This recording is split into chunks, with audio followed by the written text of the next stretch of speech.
Hi, folks. It's Dr. Christine Sauer here with Sparkles for Better Mental Health. Welcome to a new episode of the podcast and video show. And I'm excited today to have Alison Bladh. Do I pronounce that correctly? You Probably did not. perfectly. Oh, thank you so much. Because Alison is not only a registered nutritional therapist and a beauty therapist, she is living in the wilds of Sweden after she fell for the charms of a Viking man. Wow. Now you have to tell us how you came to work in the health and wellness industry and focus on menopausal health with helping women like us to sparkle with better diet, lifestyle, and mindset.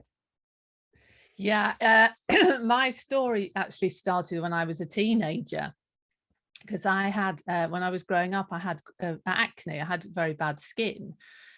And I mean, it's a tough enough time, isn't it, when you're a teenager without having skin problems.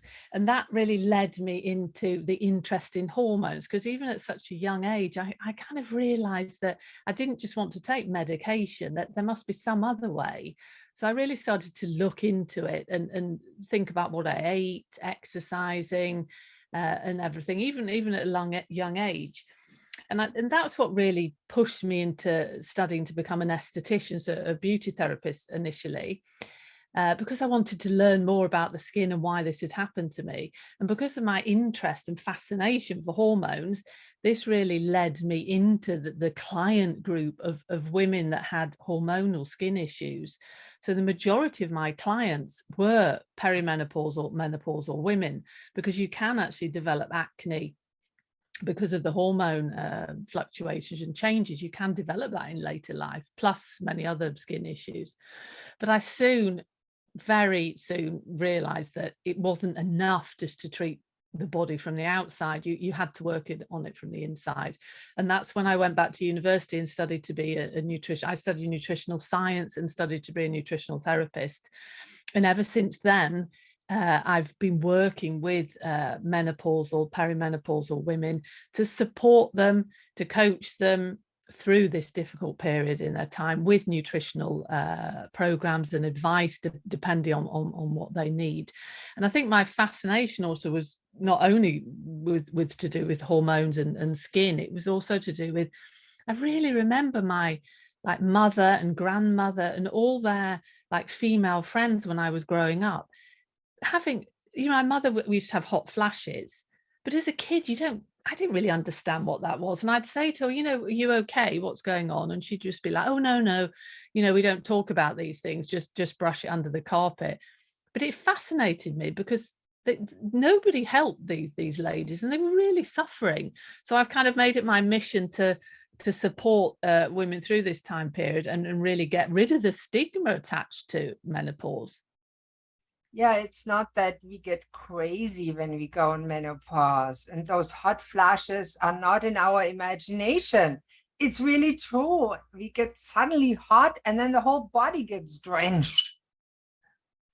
So, what did you find out was the reason? I mean, yes, the hormone changes are some of the reason, but there's other reasons that people can suddenly get what they think is a hot flash and break out in a sweat and start shaking.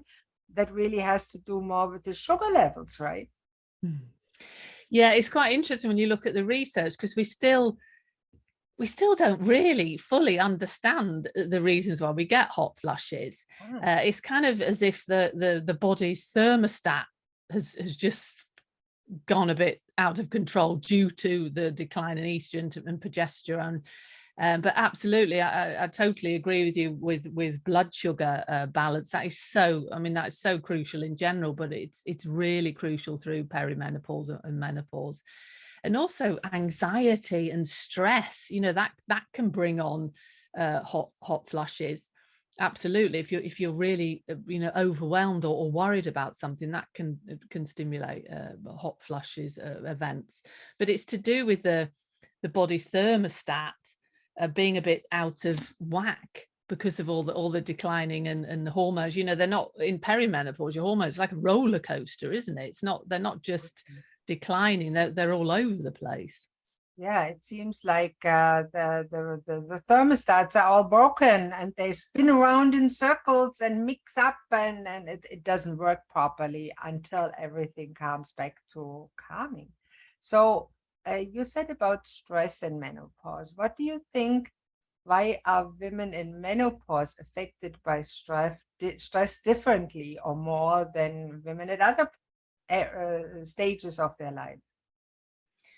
Yeah, I mean, there's lots of different ways you can really look at stress during menopause, and one of the things that I see with a lot of my clients is that this midlife period, so when you're coming into perimenopause, which the majority of women don't actually realize they are in perimenopause, they just put it down to, you know, life in general being overwhelmed. And, you know, when you're in midlife, you possibly have children at home, you've got a career, you maybe have parents that are getting slightly older that need looking after.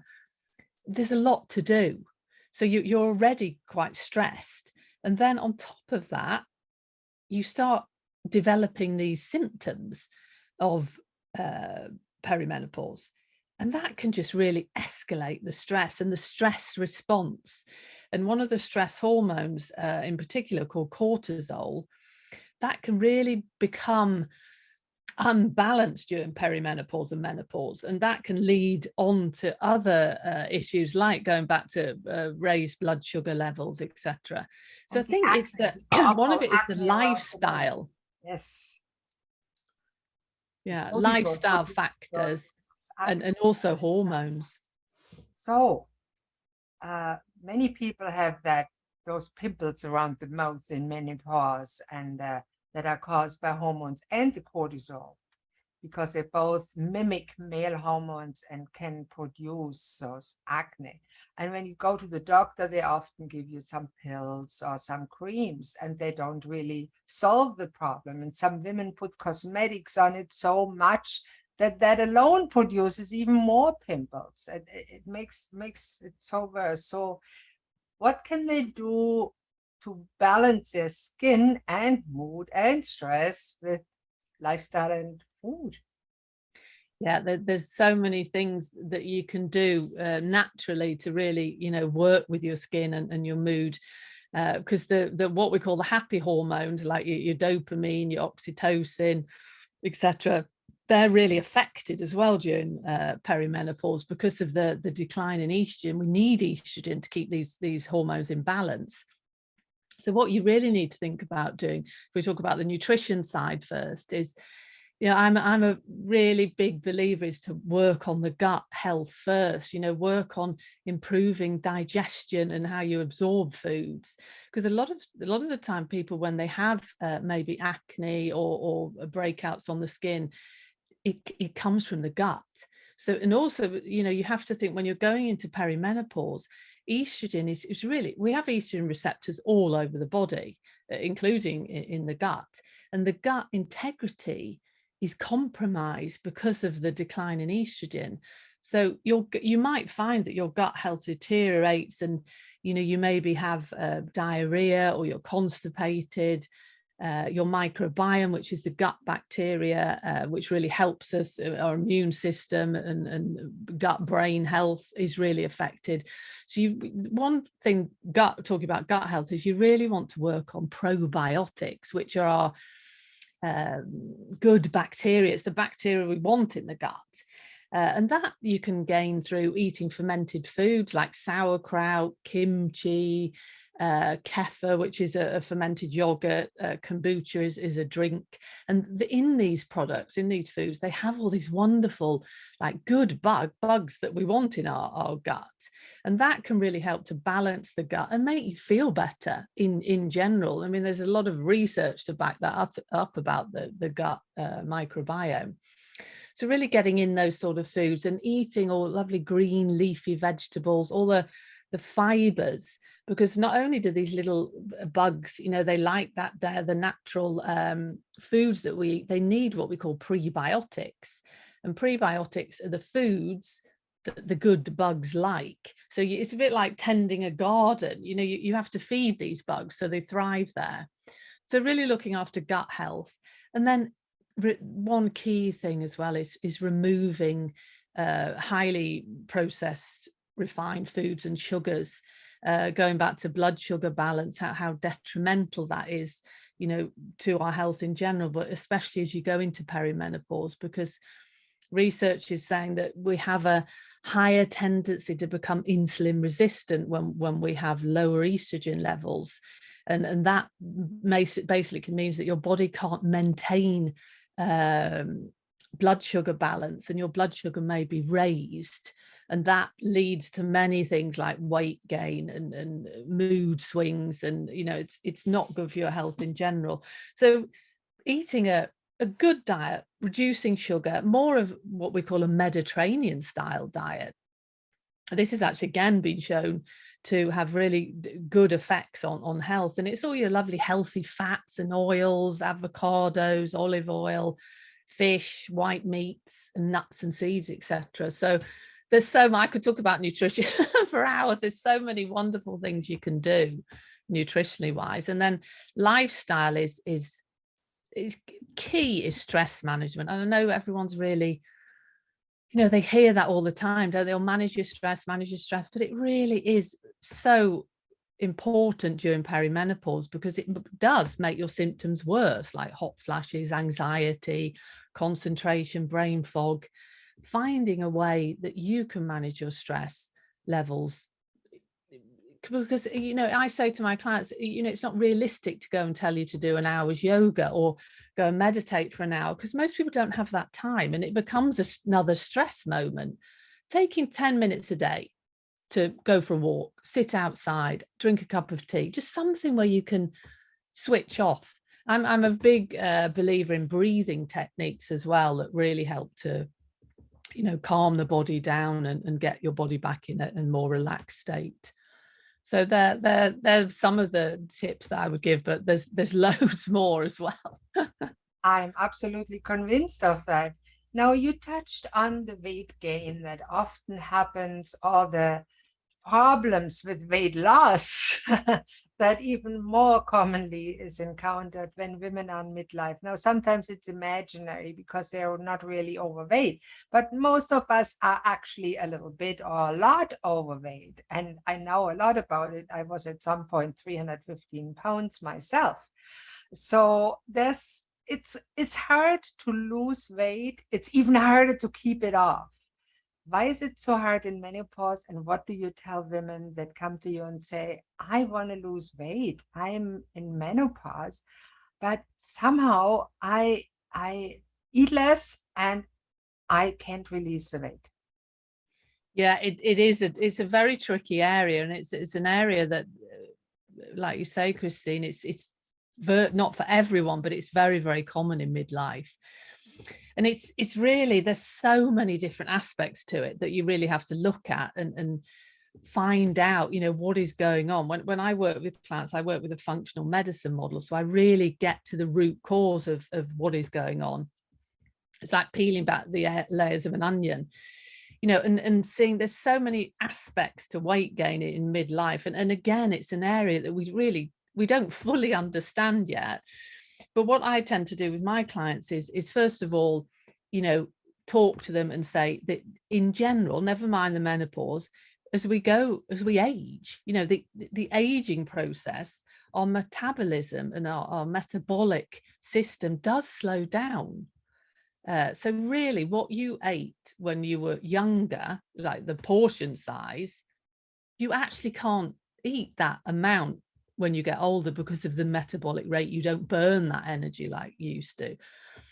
So that's one area. And also with the levels in the declining levels in hormones, that we find that does also, you know, you need to reduce portion control, because it has lack of estrogen has an effect on your metabolic health. So that's one reason. Another area that is very interesting is as women become older, the thyroid issues come into play, and it's an area that needs to be looked at if you are gaining weight and, you know, you really are eating very healthily and exercising, etc., because your thyroid hormones, your thyroid's like the engine of your body. And if that's not working, producing hormones like it should be, that one of the symptoms of that is weight gain. The symptoms of thyroid, especially hypothyroidism, are very similar to menopausal symptoms. So sometimes that does actually, get forgotten. So looking at thyroid, and then what happens when we come into midlife is that majority of people find that they put weight on around the stomach area, around the abdomen area. And that is even more so if we're chronically stressed, because cortisol, going back to cortisol, is a stress hormone. And if you're constantly stressed, you will store fat, and that is normally around the abdomen area. So I always say to people with weight loss, work on your stress levels even before you start working on nutrition, because that is really, really key to helping people to lose weight. And I think understanding as well with weight loss that crash diets don't work, especially when you're menopausal. The last thing you need is the stress on your body of not eating. So it's really adopting a new lifestyle with no processed foods, no sugary foods, really whole foods, eating protein, which is crucial. That also makes you feel satisfied. And then, cutting back on all the refined carbohydrates that cause you to gain weight due to raised blood sugar and insulin levels. So it's really, you have to tackle weight gain from many different areas. There isn't, unfortunately, a quick answer to it. Would be too nice, wouldn't it? It would be too easy. This pill and you'll be thin. It doesn't work that way in real life. Yes, No. pills for weight loss, but usually they have more side effects than positive effects. I'm not a fan of it at all. And I'm pretty sure you are not either, because that's not the way that the human frame is meant to function. We are meant to eat real food and not what I sometimes call food stuff. Yeah, that's good. I like that food stuff. Brilliant. It's like, I mean, our food environment, my opinion of our food environment, that we live in quite a toxic food environment, and it's just so detrimental to health. Yeah, there's just one pet peeve that I like to talk about. When I came to Canada, I looked around what was there available for foods, and I was born in Germany, and there's one particular food that sparked my interest. It was yellow. It says it has real cheese. It's called cheese whiz. So I looked at it. I actually bought a small bottle and I opened it and it repelled me. I said, that's yellow plastic. And people put that on their bread and in their body. I can't believe it. I did not eat that, but people actually eat it and like it. I don't get it. No, I try to tell my clients, if when you're going shopping, try to just buy whole foods, or don't, if you're buying something, you look at the packaging and it's got more than 4-5 ingredients on, then really, don't buy it. Try to just buy like things that you know what they are. That's a chicken, that's a fish. That is a good tip. Now, you talked about what you do with clients. Tell us a little bit about if somebody says, oh, I need that. I'm in midlife. I need somebody to help me navigate that. I want to lose weight. My mood swings are crazy. I have hot flashes. I'm stressed out. How can I reach Alison? How can I learn more about her and maybe talk to her what it means to work with her? Yeah, I work with my clients on a one-to-one basis. Very individual, very tailored to what you actually need, because it's very different. Even though we have similar symptoms going through menopause, everyone has different goals. So I work on a one-to-one basis and developing a program specifically for the client's needs, and also key areas, support, giving people the support, because it's all very well telling someone what to do, but actually doing it can be quite tricky. And I'm very much a believer in giving realistic goals, because I understand that we're all busy and we all have stressy lives. So it has to be something that you can actually put in place. The best way to get me is through my website, which is alisonbladh.com. And on that website, I actually have a free ebook download, which is called, well, there's quite a few in the resources page, but there's actually called one, Food for Mood, which gives you ideas of recipes, a meal plan that can really help boost your mood and happy hormone levels when you're going into perimenopause, because we all can get we can all have mood swings, can't we, and be a bit irritable and anxious. So that's available there on the resources page. And then I'm on all the social media links, Instagram, Facebook, Twitter, LinkedIn, and that's Alison Bladh, the easiest way to find me there. And that is wonderful. And I'll make sure that underneath this video and the show notes in the podcast version, that there's all your links, so people can actually go there and check it out. And I looked myself at those ebooks that you mentioned. They are amazing. I can't wait to download a few and cook the recipes and see what my husband says to it, and my dog. Dogs can love sweets too. Oh. My dog is a sweet lover. Oh, yeah, they do. Don't give him meat, give him sweets. He's crazy, but he's a dog, so that's okay. Oh. Now, Alison, I thank you very, very much for being on the show today. It's a pleasure to talk about menopause and what people can do naturally to feel better, look better, and be healthier overall. And as I always say, we both help people to sparkle in some ways. And I always say, when several people sparkle together, we get fireworks. So let's end the show with the beautiful firework. I recommend all of you, if you liked what Alison said, go to her website, look at the books, book a free call if you want to, and talk to her and see if you may want her to support you in your journey to better health in midlife. Oh, thank you so much. That's very kind of you. And yeah, keep sparkling. I'm a big sparkler as well. Oh, absolutely. It's so inspirational, and we all love at night. We look up at the starry, sparkling sky, and we imagine how it would be to sparkle like the stars. But we can do it, can't we? All right. Thank you so much. That's the end of today's episode. Make sure you tune in to the next episode of Sparkles for Better Health. Watch out and make sure you subscribe so you don't miss a single video or podcast. Bye-bye.